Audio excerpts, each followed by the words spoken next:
Assalamualaikum warahmatullahi wabarakatuh. Perkenalkan kami dari Statistika kelompok A, kelompok 4, kelas A. Di sini kami melakukan analisa peramalan menggunakan metode semi rata-rata.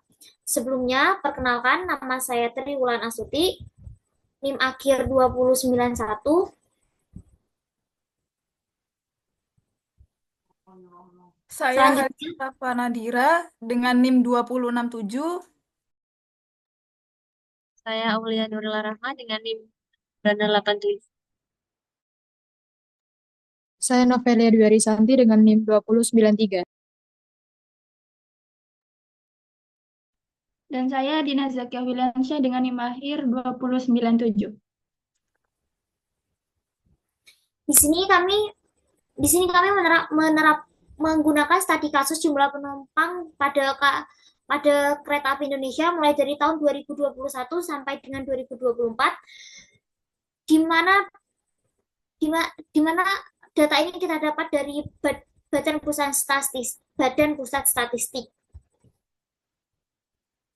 Selanjutnya di sini terdapat data penumpang KAI pada tahun 2021, pada tahun 2022, tahun 2023, dan tahun 2024. Tapi jumlah penumpang KAI ini kan tahun 2021, 2022, 2023, 2024, di mana X ini menjadi absisnya, sedangkan ini jumlah penumpang pada pada tahun pada tahunnya. Selanjutnya, cara menghitung metode semi rata-rata. Yang pertama, kita harus menentukan data itu berjumlah genap atau ganjil. Karena datanya berjumlah genap, yaitu 4 data. Jadinya, data tahun 2021 dan 2022 ini menjadi data 1. Data tahun 2023 dan 2024 ini menjadi data 2. Selanjutnya, kita memilih titik absis. Untuk data 1 titik absis pada 2021 0, 2022 1 seperti pada tabel tadi. Selanjutnya kita mencari data tengah di mana penjumlah nilai absisnya kita jumlahkan kemudian dibagi 2, 0 tambah 1 bagi 2 sama dengan 0,5. Selanjutnya pada data 2, 2 ditambah 3 dibagi 5 sama dengan 2,5. Selanjutnya akan diteruskan oleh rekan saya. Kalau mencari nilai absis yaitu menentukan titik masing-masing data, yaitu menyatukan ke X. Pertama kita mencari data ya rata-rata dari data pertama. Di satu ini yaitu jumlah penumpang di 2021. Jumlah penumpang di 2022 dibagi 2 di hasil 423.409. Kemudian untuk rata-rata penumpang data kedua yaitu meninggalkan penumpang 2023 dan penumpang 2004 kemudian dibagi 2 dengan hasil 789.139. Next.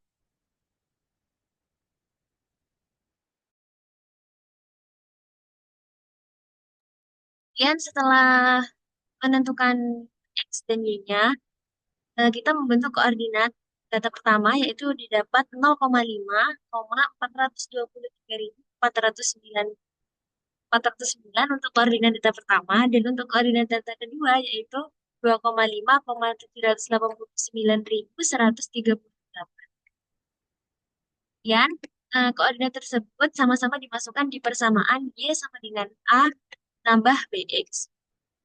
Dengan data pertama bentuknya yaitu setelah dimasukkan ke persamaan 423.409 sama dengan A dikali B dikali 0,5 dan menjadi persamaan pertama. Sedangkan untuk data kedua yaitu 789.139 sama dengan A ditambah 2,5 B dan menjadi persamaan 2.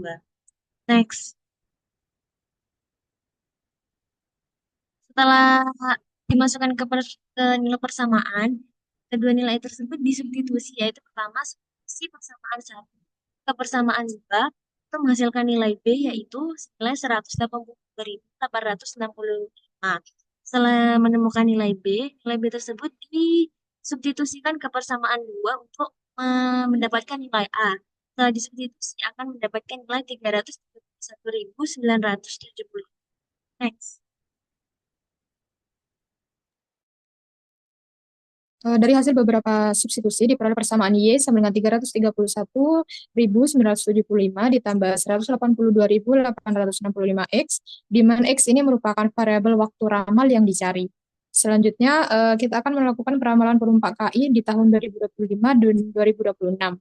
Pada tahun 2025, tercatat 1.063.435 penumpang, dan pada tahun 2026 tercatat penumpang 1.246.000 dan 1.246.300 penumpang. Dan dapat diambil kesimpulan prediksi jumlah penumpang KAI pada tahun 2025 dan 2026 dihitung menggunakan metode semi rata-rata dengan data historis dari tahun 2021 hingga 2024. Peramalan ini mengindikasikan adanya kecenderungan kenaikan jumlah penumpang tiap tahunnya.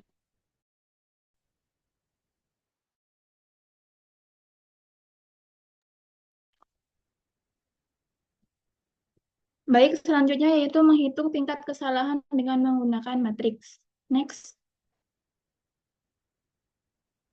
Yang pertama yaitu menggunakan matriks MAD. Jadi di sini ada tahun, X sebagai periode, Y sebagai data aktual, dan 331.976 sebagai Y prediksi, dan 34.692 itu sebagai Y aktual dikurangi Y prediksi. Dan untuk MAD-nya yaitu rata-rata dari hasil pengurangan Y aktual dan Y prediksi pada semua periode. Selanjutnya. Next.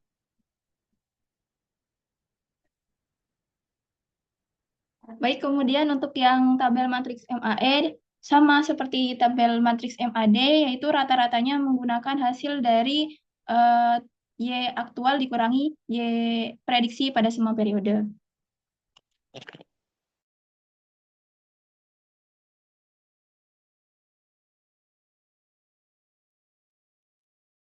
Nah, selanjutnya untuk mengkuadrat nilai hitung lalu dapatkan selisih yang berjumlah sekitar 5,3 kemudian dilakukan model. Next.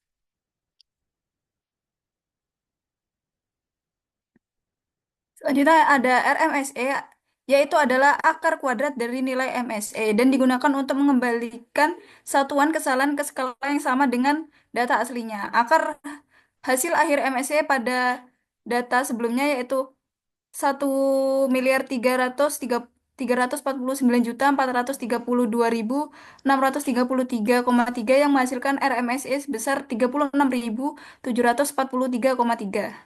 Next. Selanjutnya ada MAPE yang digunakan untuk mengukur rata-rata kesalahan dalam bentuk presentase terhadap nilai aktual, dan matrik ini sangat berguna untuk membandingkan akurasi model di berbagai skala. Pada tabel kita bisa melihat pada kolom kelima yang menunjukkan rasio rata-rata kesalahan per tahunnya dan kemudian dikalikan 100 untuk mendapatkan total persentase. Dengan total 27,82% setelah dibagi 4 diperoleh nilai MAPE sebesar 6,95%. Artinya rata-rata kesalahan ramalan model adalah hampir mencapai 7%. Yang dimana semakin kecil nilai MAPE semakin akurat model peramalannya.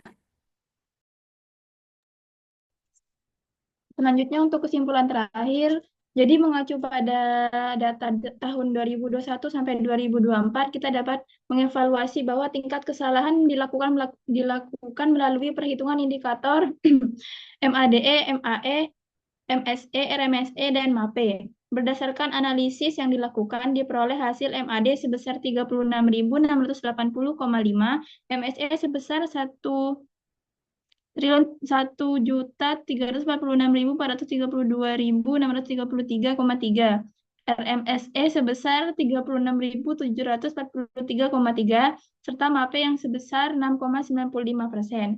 Tingkat MAPE sebesar 65% ini mengindikasikan akurasi prediksi yang sangat tinggi, sehingga metode semi rata-rata layak dijadikan sebagai acuan dalam peramalan.